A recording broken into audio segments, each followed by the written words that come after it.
Olá, boa tarde. Eu me chamo Suzana e, juntamente com a discente Júlia, vamos apresentar para vocês o trabalho a respeito de um fármaco chamado misoprostol, da disciplina, de Toxicologia Humana e Clínica na Universidade Federal de Ouro Preto.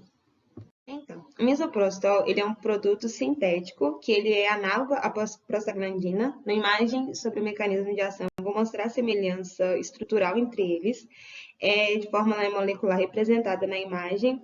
Tem, um peso molecular de 382,5. Ele possui uma ação principalmente no sistema gastrointestinal. Inicialmente, ele era utilizado no tratamento para úlceras pépticas, mas depois eles viram, a sua atuação na indução do parto e também no aborto. A sua atividade uterina, ela é chamada ocitócica, pois, ela vai fazer com que ela vai estimular o útero, vai fazer com que ele induza até as contrações e que ele também se alargue. Ele também é considerado medicamento estável à temperatura ambiente e é encontrado na forma de comprimidos. Nessa imagem aqui à direita, mostra para vocês o que eu acabei de falar sobre essa semelhança estrutural do misoprostol com a prostaglandina. E o seu mecanismo de ação vai ser através na atuação sobre a matriz extracelular na sepse uterina, vai fazer com que ocorra uma dissolução das fibras colágenas, aumentando a concentração de ácido hialurônico e vai fazer com que o conteúdo da água da cervice. Ela também vai fazer com que o músculo liso ele se relaxe e vai fazer, então, com isso, facilitar a dilatação. E, ao mesmo tempo, que permite também o acréscimo de cálcio intracelular, que vai fazer com que ocorra uma contração de forma mais eficaz. Quando esse misoprostol ele for administrado por via vaginal, existe um mecanismo adicional que vai ser mediante a liberação de óxido nítrico, e estudos demonstram que isso faz com que potencialize essa remodelação cervical. Todos esses mecanismos eles vão permitir o esvaecimento e a dilatação cervical e um aumento da atividade uterina.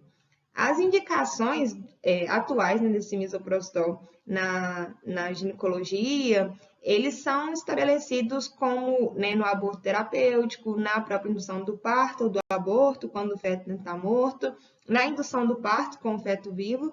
E vou apresentar para vocês um vídeo que vai trazer isso, vai mostrar quando a utilização desse misoprostol é para o aborto, The procedure in which the mother swallows pills in order to terminate her baby. The procedure involves two steps. Step 1, pills which contain mifepristone, also called RU46. RU46 blocks the action of a hormone called progesterone. Progesterone is naturally produced in the mother's body to stabilize the lining of the uterus. When RU46 blocks progesterone, the lining of the mother's uterus breaks down, cutting off blood and nourishment to the baby, who then dies inside the mother's womb. It is important to note that even after it has been taken, it is possible to reverse the effects of RU46 and save the baby if progesterone is administered. The sooner, the better. Step 2. 24 to 48 hours after taking RU46, the woman takes misoprostol, also called Cytotec, that is administered either orally or vaginally. RU46 and misoprostol together cause severe cramping, contractions, and often heavy bleeding to force the dead baby out of the woman's uterus. The process can be very intense and painful, and the bleeding and contractions can last from a few hours to several days. While she could lose her baby anytime and anywhere during this process, the woman will often sit on a toilet as she prepares to expel the child, which she will then flush. She may even see her dead baby within the pregnancy sac. At 9 weeks, for example, the baby will be almost an inch long, and if she looks carefully, she might be able to count the fingers and toes. After she has disposed of her baby, the woman may have bleeding and spotting for several weeks. O misoprostol, ele só pode ser utilizado dentro de ambiente hospitalar, ele não pode ser mais comercializado em farmácias e drogarias como eram, devido nessa utilização dele principalmente em países onde o aborto não é legalizado, como aqui no Brasil. Então, assim, quando a mulher faz a utilização e dependendo do trimestre da gestação ou de uma falha mesmo, ele pode apresentar um efeito teratogênico sobre o feto. E a Júlia vai falar um pouco mais à frente sobre esse efeito. E ele não tem estudos nem in vitro, in vivo, com animais com camundongos, ratos e coelhos, não demonstrou que ele tem um potencial mutagênico ou carcinogênico. E como, né, todo medicamento, ele precisa ter um descarte adequado, porque, né, ele, né, quando descartado em rede de esgoto, em lixo comum, ele pode, né, vir a contaminar os solos, as águas, os lençóis freáticos, mas como ele é restrito, né, aos hospitalar, existe um certo controle ainda sobre esse descarte, sobre esse medicamento, mas sempre, né, tem que estar atento. Agora, nós vamos abordar os sintomas, alterações clínicas, bioquímicas ou fisiológicas que estão relacionados com a ocorrência de intoxicação ou efeito adverso do fármaco escolhido.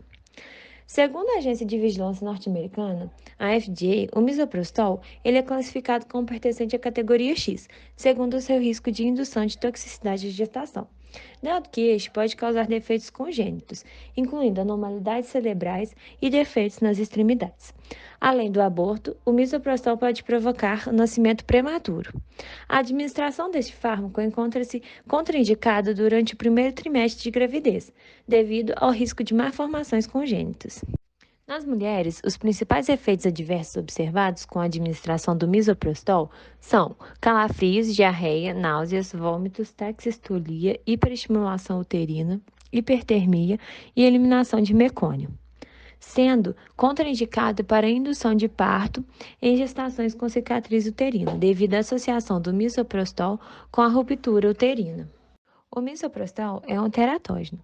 Quando ele é usado no primeiro trimestre de gravidez, pode levar à perda gestacional ou à má formação, especialmente na sequência de Moebius, defeitos de redução de membros ou anéis de constrição e diversas anomalias no sistema nervoso central são registrados. Uma das malformações encontradas é a síndrome de Moebius. Ela é caracterizada por paralisia facial, microrretrognatia e hipotonia axial. Ela encontra-se associada ao uso desse medicamento, uma vez que alguns estudos apontam associação entre o uso do misoprostol no primeiro trimestre de gravidez e o aumento do risco da síndrome de Moebius, defeitos nos membros e anomalias congênitas em geral. Exames e testes que podem ser realizados para confirmar a intoxicação. Não é possível detectar o misoprostol no plasma sanguíneo. O misoprostol é rapidamente metabolizado em ácido de misoprostol, o que pode ser detectado realizando ensaios. Um ensaio é um procedimento de investigação que mede a presença de uma quantidade de uma substância em uma amostra.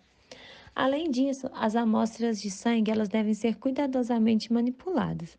Existem 3 técnicas que são válidas para a detecção do ácido, que utilizam os equipamentos de espectrometria de massas, cromatografia líquida e os radioimunoensaios, porém esses têm um potencial menor de detecção. Para outros fluidos corporais, sendo o sangue fetal, urina ou leite materno, se aplicam os mesmos problemas de falta de disponibilidade de ensaios, além da rápida metabolização e o alto custo dos procedimentos de teste. No entanto, também, os níveis desse ácido nesses outros fluidos, ele é mais rapidamente indetectável.